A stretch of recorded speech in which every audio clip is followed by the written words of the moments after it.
Are you ready?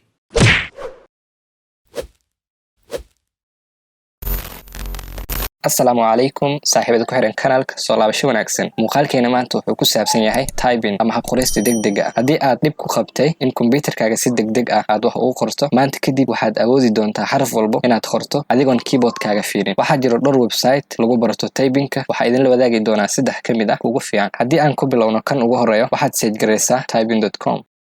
Hada student login. Haddii user aadan lahayn, waxaad samaynaysaa sign up for free. userkaaga aad gelisid passwordkaaga kadibna emailkaaga. Aniga hadda waxaan furi doonaa akoonkeyga hore. Sababta mar walba login inaad samaysid ay u fiican tahay wax waaye in hal mar haddii login aad samaysid maalmo kadib ama sanado kadib haddaad soo laabatid akoonkaaga inuu meeshiisa kusii maraayo. Wuxuu leeyahay 3 level oo beginner ah, level intermediate iyo level advanced ah. Hadda haddii aad tijaabino levelka ugu horeeya oo beginnerka, asigana wuxuu leeyahay dhowr casharka ugu horeeya haddaan fiirino waxa ugu horeeya muuqaal sharaxaad iyo dhiirigelin isugu jiro. kadib waxaa leenahay skip. Keyboardka xarfiis waxaa loo qaybiyaa dhowr qaybta dhexda inay tahay home row, qaybta kore top row iyo qayb oo button ah. qaybta ugu muhiimsan waxa waaye home row ina mar walba fahamtid. kadib waxaa taabanaynaa xarafka J. kadib waxaa dhehnaa enter.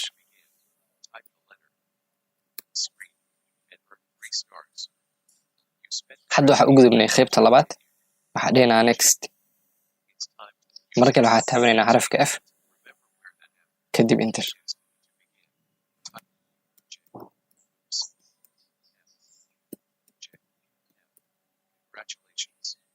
sidoo kale haddii aad u baahan tahay mar labaad inaad ku laabatid casharka, waxaad taabanaysaa redo screen. kadib wuxuu kusoo bilaabaa qaybtii hadda F inaad markale taabatid kadib enter aad kadibna qoraalkii hadda inaad boobsisid. markale waxaan fiiri doonaa qaybaha kale. markaad dhamaysid dhammaan casharada beginnerka, waxaa qaadan doontaa beginner assessment oo 1 daqiiqo soconaa. kadibna waxaa qaadan doontaa shahaado. wuxuu ku sheegi doonaa in 6 second assessment inaad qaadan doontid. kadib waxaa dhehnaa continue. marka hore waxaa fiican inaad iska saxdid home row. home row waa qaybta dhexe ASDF iyo JKL.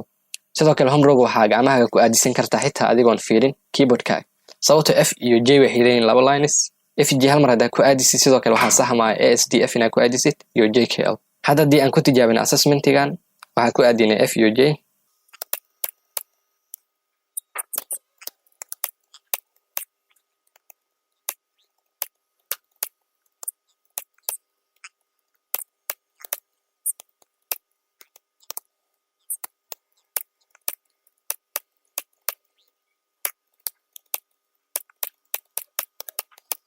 hadda waxaad dhamaystay qaybta oo beginner assessment.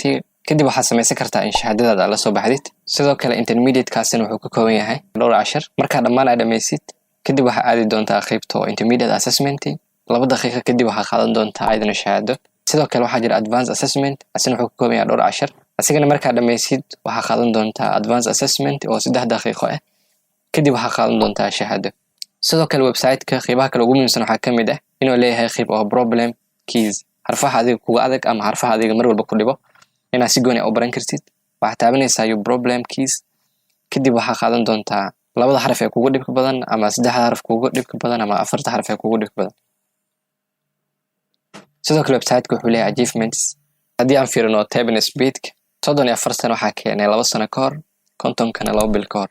laakiin mar walba practice-kaaga uu bato waa mar walba speed-kaaga uu sii badanayo. sidoo kale website-ka wuxuu leeyahay qaybo kale sida gaming. hadda waxaan fiiri doonaa midka oo keyboard jump.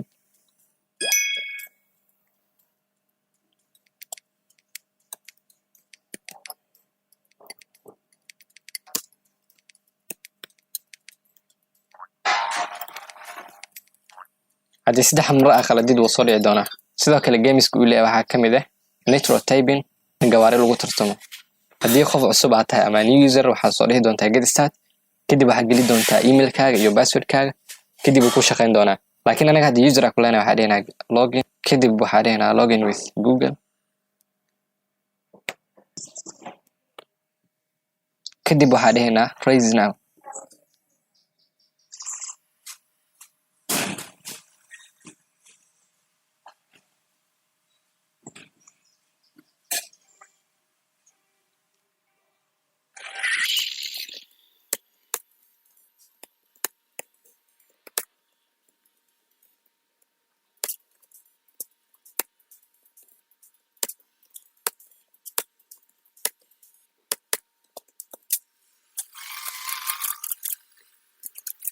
kadib markaa dhammaysid tartanka waxaa lagu sheegi doonaa kaalinta aad gashay iyo speedka aad keentay intuu yahay. anaga hadda waxaa ku jirnaa 1 speedka aad keentay waxa waa 45. mar walba waxaa ballansan kartaa team kale inaad la ciyaartid ama adiga team inay kusoo dalbadaan. mar walba practice-kaaga u batan waxa waaye waa mar walba speedkaaga u bato. sidoo kale waxaan fiirinaynaa website-ka labaad asna waxaad search garaysaa radatype.com. asna sidoo kale wuxuu leeyahay qayb 10 qayb test iyo qayb oo score-kaaga ka fiirsanaysid. qaybta 10 hadaa ku bilaawno qaybta ugu horeysa home row hadaa fiirino waxay ka kooban tahay 9 cashir. kadib waxaa bilaabnaa index finger, middle finger, rings iyo ilaa qaybta laga gaaro 15aad. adiga marka ugu hore hadaa furtid waxaa laga yaabaa dhammaan inaysan ku furnayn qaar kamid inay qofal ka saaran yihiin. mar walba oo qayb dhammaysid waxaa furmaya qaybta xigto. start daadahano waxaa qoraynaa hadda JKK.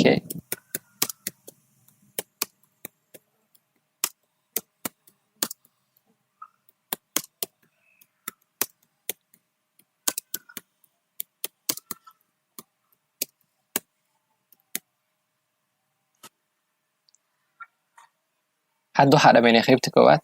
haddii aan rabno qayb labaad inaan u gudubno waxaa taabanaynaa next.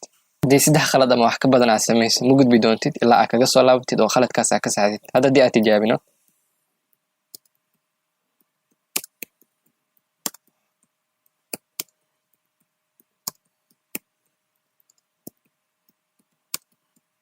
qalad badan aad samaysay ma gudbi doontid. hadda haddii aad fiirino optionka oo next disable y waxaa ku furan optionka oo try again. markaas soo saxdid kadib aad soo laaban kartaa. haddii 3 ka yar hal iyo 2 aad samaysid normal laakiin mar walba waxaa fiican inaad qaladka iska ilaalisid. asiga sidoo kale optionada uu leeyahay waxaa kamid ah inaad group samayn kartid, member aad ka noqon kartid, asxaab kale aad la tartami kartid. sidoo kale haddii aad dhammaysid wuxuu bixinayaa sitaa educational certificate. haddii aan fiirino midka saddexaad asna waxaad search garaysaa speedtypingonline.com. kadib waxaa ugu horeeya in speeding test inaad gashid. sidoo kale asigana typingkaaga speedkaaga markaa dhammaysid waxaa lagu qiimeyn doonaa speedkaaga intuu yahay. kadib waxaa bilaaban doontaa cashir kale. hadda haddii aad fiirino asna wuxuu leeyahay login iyo register. anaga hadda waxaa ku leenahay account waxaa dhehaynaa sign with Google account. kadib casharadiis haddaan fiirino asna waxaa kamid ah asigana casharada uu bixiyo waxaa kamid ah typingka marka hore row inaad baratid, top rowga, kadib button shift. qaybta ugu horeysa haddaan fiirino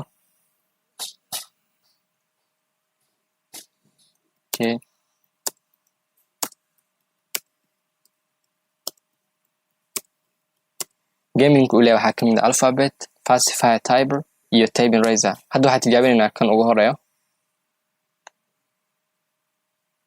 in A to Z aad baratid. hadda haddii aan isku dayno khalad inaan sameyno resultkaaga ma la soo saari doono ilaa dhammaantood aad ka saxdid. A B C D E F G H I J K Q R S T U W X.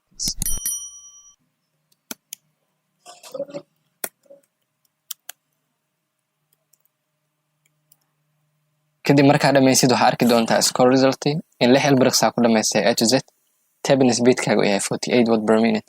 sidoo kale adna 3dan tijaabi midkii ku qanay waxaa ka samaysataa user si casharka adiga aad samaysay lagu keediyo qaybta kalena aad u bilaabatid maalinta xigta ama maalmaha xiga. haddii si sax ah u dhamaystid casharada faa'iidooyinka aad ka dhaxli doontid waxaa kamid ah in time badan uu ku save gareysmo. kasoo qaad typing speedkaaga inuu yahay 40 ama 40 word per minute. halkii daqiiqo inaad qori kartid 40 eray weliba si sax ah. halkii page waxaa lagu qiyaasaa 250 ilaa 300 words inuu ka kooban yahay. haddii typing speedkaagu yahay 40 halkii page meeqa qori kartaa? inta word uu ku kooban yahay page oo 300 ah waxaa u qaybisaa 40 7 daqiiqo iyo bar waxaa qori kartaa page dhammaystiran weliba si sax ah. kasoo qaad in book uu ku kooban yahay 200 oo page.